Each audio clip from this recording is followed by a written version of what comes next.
Unang-una sa lahat po, nakakadismaya na hindi po umattend yung 18 bodyguards, yung kanilang abogado na si Attorney Baligod at si Ginoong Mike Defensor dito sa ating patawag. Ito po ay opisyal na patawag. Nag-release po ang Blue Ribbon Secretariat ng official na invitation. Ipinost to sa website.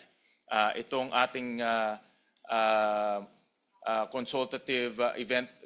consultative meeting today ay ini-stream rin po sa website. At makikita ho natin na full complement po ang nandito po sa consultative meeting.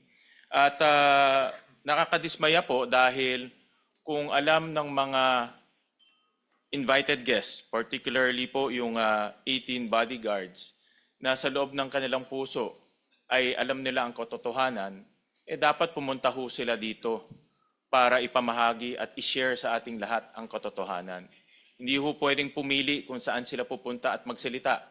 Hindi ho pwedeng pumili kung sino ang kakausapin ho nila, kung kakampi man o hindi. Dahil kung alam mo na sa puso mo ang katotohanan, kahit saan kang pupunta, kahit saan ka pumunta, katotohanan ang dapat mong sabihin. Marami ho kaming, ako ho, personally, marami po akong inihandang mga katanungan. Nakita ko po yung kanilang mga sinumpaang salaysay. Marami po akong gustong itanong dahil marami po akong nakikitang inconsistency, gaps, at gusto kong malinawan itong mga inconsistencies at gaps. Nagprepara ho tayo para makausap po sila at para po maging patas ang pagdinig ho natin ngayong umagang ito.